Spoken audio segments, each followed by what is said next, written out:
Hello students, आज हम reverse transcription PCR विधि के बारे में पढ़ेंगे कि ये जो वेरिएंट है पीसीआर से वो किस टाइप का होता है, क्या उसकी मेथडोलॉजी होती है। तो हम जानना चाहेंगे कि पहले कि आरटी-पीसीआर क्या होता है। आरटी का मतलब reverse transcription polymerase chain reaction. ये जो आरटी-पीसीआर है ये एक इम्पॉर्टेंट वेरिएंट है पीसीआर टेक्निक का। इसे 1977 में इंट्रोड्यूस किया गया था और ये हमारे सेलुलर या टिश्यू मटेरियल से हम इसको एक्सट्रैक्ट करते हैं। जो भी आपका आरएनए का मटेरियल है उससे हम इसको एक्सट्रैक्ट करते हैं और फिर हम इसको आरएनए से हम डीएनए बनाते हैं और फिर डीएनए के हम खूब सारी कॉपीज़ बनाते हैं, इसलिए हम इसको आरटी-पीसीआर कहते हैं। तो सबसे पहले इसकी जो डिस्कवरी हुई थी वो वायरल रेप्लिकेशन में हुई थी जेनेटिक मटेरियल की, जिससे कि इसका डेवलपमेंट हुआ आरटी-पीसीआर का। तो एक तरह से हम इससे डिटेक्ट करते हैं जीन एक्सप्रेशन को जो कॉम्प्लीमेंट्री सीडीएनए ट्रांसक्रिप्ट से बनते हैं, इसलिए इस इम्पॉर्टेंट है आरएनए का एक्सप्रेशन सेल्स में किस प्रकार से हो रहा है उसको हम स्टडी कर सकते हैं आरटी-पीसीआर से। अभी जो पारंपरिक जो हमारी विधि थी जिसे हम ट्रेडिशनल पीसीआर कहते हैं और ये जो आरटी-पीसीआर है, इन दोनों में क्या अंतर है। दोनों में ही मल्टीपल कॉपीज़ बनती हैं, एम्प्लीफिकेशन होता है, लेकिन जो ट्रेडिशनल जो पीसीआर है उसमें हम टारगेट डीएनए सीक्वेंसेस को एम्प्लीफाई करते हैं। यहाँ पे हम मैसेंजर आरएनए से पहले सीडीएनए बनाते हैं, कॉम्प्लीमेंट्री डीएनए बनाते हैं और फिर उस सीडीएनए की हम बहुत सारी कॉपीज़ बनाते हैं। तो कई सारे रीजंस रहे हैं कि रिसर्चर्स जो हैं ये इसको अपोज करते थे, क्योंकि मैसेंजर जो आरएनए है वो मैसेज कैरी करता है जो कि ट्रांसलेशन को कैरी फॉरवर्ड करेगा जो प्रोटीन सिंथेसिस के लिए है। तो वो जो आरटी-पीसीआर है वो हमें एक मेजरमेंट बताएगा कि कितना जीन एक्सप्रेशन हुआ है, जो कि पीसीआर नहीं बता पाता था।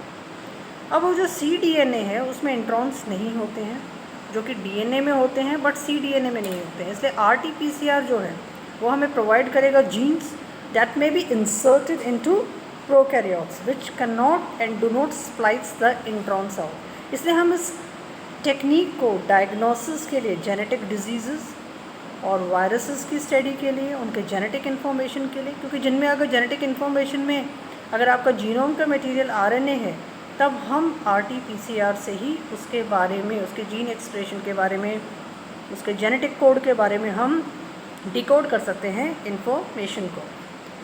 अब दोनों में अगर हम कंपैरेटिव एक स्कीमेटिक स्केच देखें तो क्या हम अंतर देखते हैं कि ट्रेडिशनल जो राइट साइड में पीसीआर है वो आपका डबल स्टैंडर्ड डीएनए है, उसको आपने हायर टेम्परेचर पर डबल स्टैंडर्ड का सिंगल स्ट्रैंड में कन्वर्शन हो गया, डीनेचुरेशन हो गया।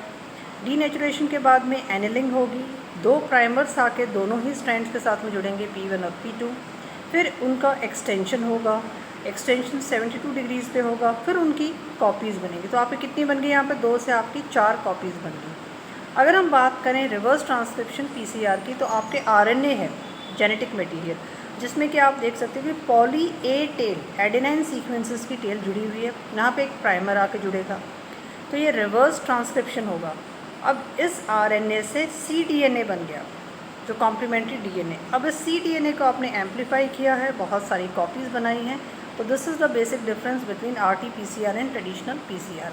अब हम बात करते हैं इसके सिद्धांत की। इसका 1 स्टेप आरटी-पीसीआर भी हो सकता है या 2 स्टेप आरटी-पीसीआर भी हो सकता है। 1 स्टेप आरटी-पीसीआर में हम 1 स्टेप में सारे ही रिएक्शंस जितने भी कंपोनेंट्स हैं उनको हम मिक्स कर देते हैं एक ट्यूब में शुरू करने से पहले रिएक्शन में।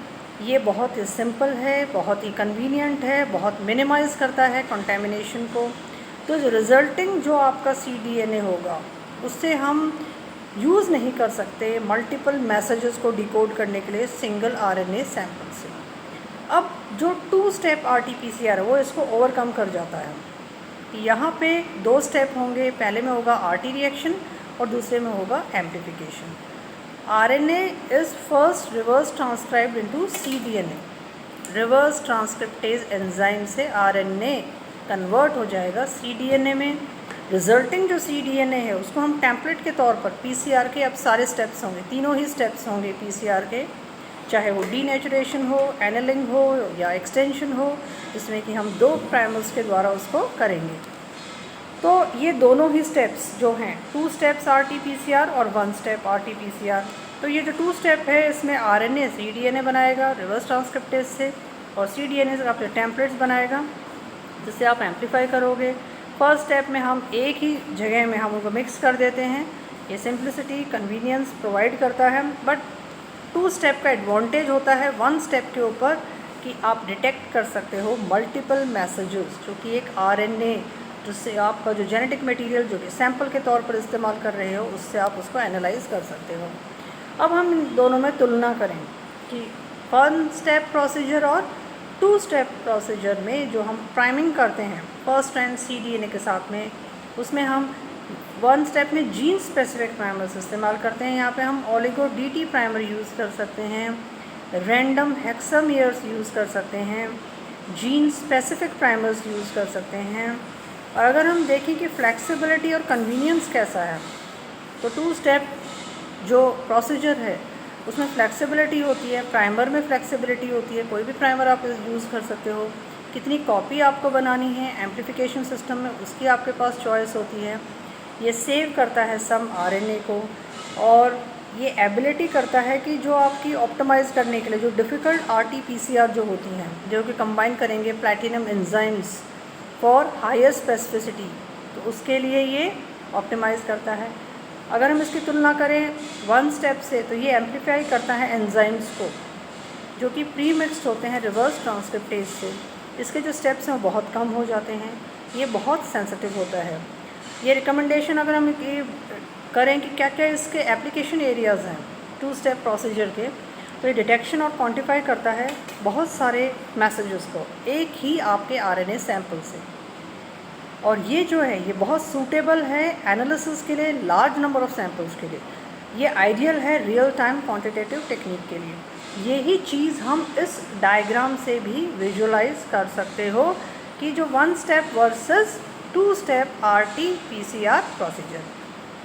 अब जो 1 स्टेप है इसमें आपने सैंपल लिया, RNA को आइसोलेट किया, फिर रिवर्स ट्रांसक्रिप्टेज से RNA is getting converted into cDNA, फिर आप उसको PCR करते हो, आपका एक डेटा जनरेट हो जाता है।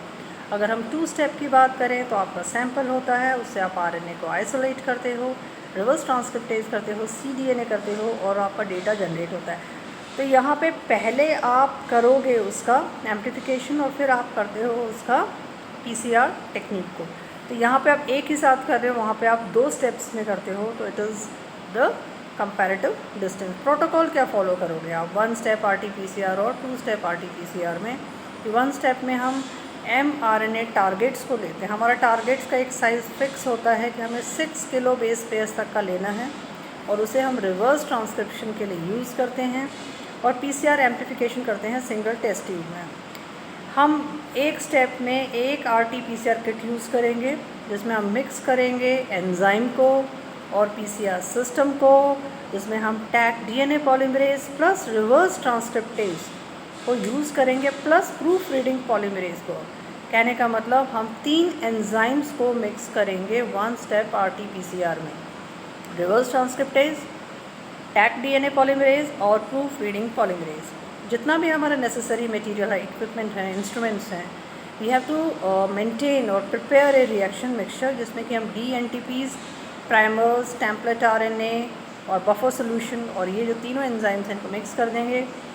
हम फिर उसको मिक्स करते हैं PCR ट्यूब में हर रिएक्शन के लिए, और फिर हम ऐड करते हैं टेम्पलेट RNA। फिर हम प्लेस करते हैं PCR ट्यूब्स को थर्मल साइक्लर्स में ताकि साइक्लिंग बिगिन करें। फर्स्ट जो साइकिल होगी उसमें रिवर्स ट्रांसक्रिप्शन होगा जिससे निर्माण होगा कॉम्प्लीमेंट्री DNA का। सेकेंड जो साइकिल होगी उसमें इनिशियल डीनेचुरेशन होगा, और इस साइकिल में रिवर्स ट्रांसक्रिप्टेज एंजाइम का इनएक्टिवेशन होगा। नेक्स्ट आपकी जो भी साइकिल्स चलेंगी 40 to 50 साइकिल्स, उनमें एम्प्लीफिकेशन का प्रोग्राम होगा जिनमें वही PCR के ट्रेडिशनल स्टेप्स को फॉलो किया जाएगा जो कि डीनेचुरेशन है, एनिलिंग है और एलोंगेशन है। तो RT-PCR के जो प्रोडक्ट्स हैं उनको हम एनालाइज करते हैं, बाद में हमारे बैंड जनरेट होते हैं, हम उनको विजुलाइज करते हैं यूजिंग जेल इलेक्ट्रोफोरेसिस। अब अगर हम देखें कि प्रोटोकॉल हम क्या फॉलो करेंगे 2 स्टेप RT-PCR में, जैसा कि इसके नाम से हमें बहुत ही स्पष्ट हो जाता है कि 2 स्टेप्स में है। पहले स्टेप में रिवर्स ट्रांसक्रिप्शन होगा और दूसरे में होगा PCR। ये बहुत सेंसिटिव है, किट्स जो हैं बहुत यूज़फुल हैं इसके लिए।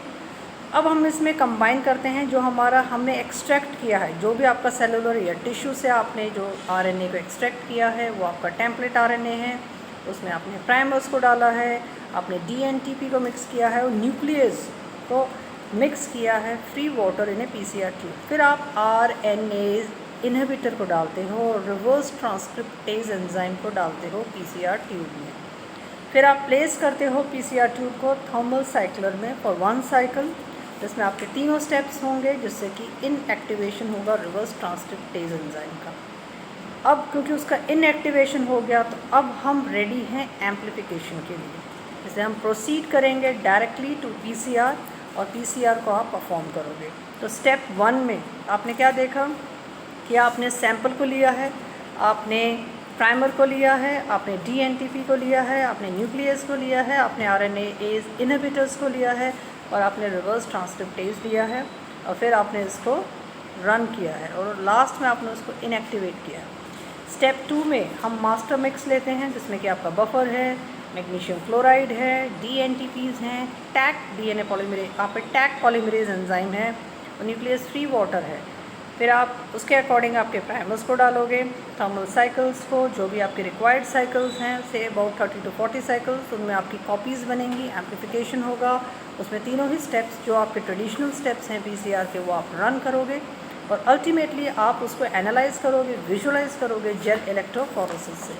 तो इस तरह से हम देख सकते हैं कि ये जो RT-PCR जो है, जिसको हम कहते हैं reverse transcription polymerase chain reaction, इसके एप्लीकेशन एरियाज़ बहुत वाइड हैं।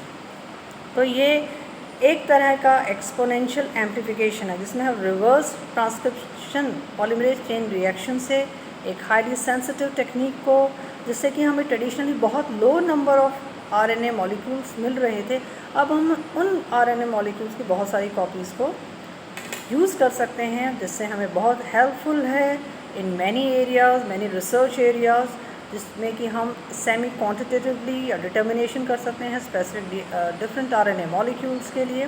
तो रिसर्च मेथडोलॉजी में हम कैसे उसको यूज़ करेंगे, जैसे कि फॉर एग्जांपल लिन एटल ने यूज़ किया था QRT-PCR को गैर जो जीन्स होती हैं ईस्ट सेल्स में उनका expression, because as you know the RNA is responsible for the expression, उनके एक्सप्रेशन की स्टडी के लिए ईस्ट सेल्स में, जीन इंसर्शन की स्टडी के लिए यूकैरियोटिक जो जीन्स हैं उनका जो इंसर्शन किया गया प्रोकैरियोट्स में उसकी स्टडी के लिए, जो हमारे डिफरेंट काइंड ऑफ वायरसेस हैं उनका जीनोम्स की स्टडी के लिए, जिनका की जेनेटिक कंपोजिशन RNA का है, जैसे कि रेट्रोवायरसेस हैं, इन्फ्लुएंजा वायरसेस हैं या फिर आपका कोरोना वायरस है।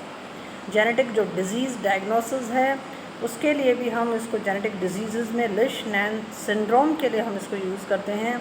ऑल्सो हमने इसको यूज़ किया था बर्ड फ्लू, जो स्वाइन फ्लू के लिए रिस्पॉन्सिबल था H7N9, उसके लिए भी इस टेस्ट को RT-PCR टेक्नोलॉजी को यूज़ किया जाता है।